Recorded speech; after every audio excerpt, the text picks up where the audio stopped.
Na zo kuma gashi shekaran jiya fa na zo wani same amma ko ban sai na kira ba na da na ɗauki kuma gashi ka zo lokacin makaranta za mu ba matsala, kawai just na dan zo ne na dan ga kyakkyawar fuskan nan taki na san cewa ifa a kullum idan na tashi buri na kawai na zo ne ido bi da wannan fuskan taki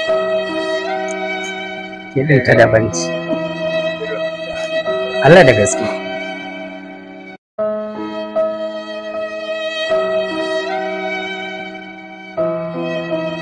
kyakkyawa duniyar kyau kenan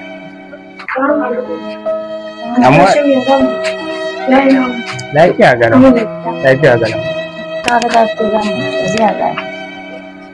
to yanzu kina ga sai wishe kenan ne sai mun dawo bana gajiya da kallon ki mafarki zama ko ina tunani da gaske ne ko kina mamaki kyakkyawa kin ce mun sai nan da kwana biyu ko gaskiya yana ganin kwana biyu ne ya muni nisa sosai wallahi Aji, mama ta halayi da cewa je ki tawo da shi. Gashi ma kan wata gire tana so mu tsaya dai mu ci gaba da tattaunawa. Wai wa za a fara tafiya makaranta. Ta za a fasa, insha Allah za mu yi zai hana. Yanzu ke ba kya kwaɗayin kallo na? Na san ke gajiya ma yake da fuskan ta yanki. Amarya. Kya me yake gani ne ai ne za ki rinka kallo ko? Allah?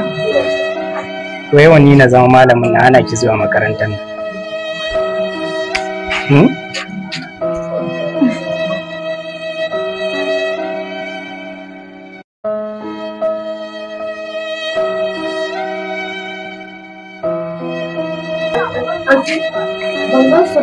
To shi kenan mu tafi kawai. Ya za ki ce ku wuce kuma?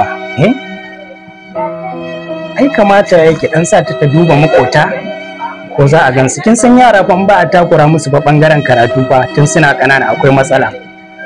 Ko ba kannan ki bane? Alawi da Ishmael din ne tsanne na? A kannan ki bane ba? Kai yanzu Alawi da Ishmael din ne ba ka san su ba? Haba baby. Kin san wani abu guda ɗaya ai duk ɗan gidan koyi ba kowa kika faɗa min sunansa ba. Ta ya za na san su? Kin san ai kawai ne na san wannan kanwar taki da ke kawai. Ko ba haka ba?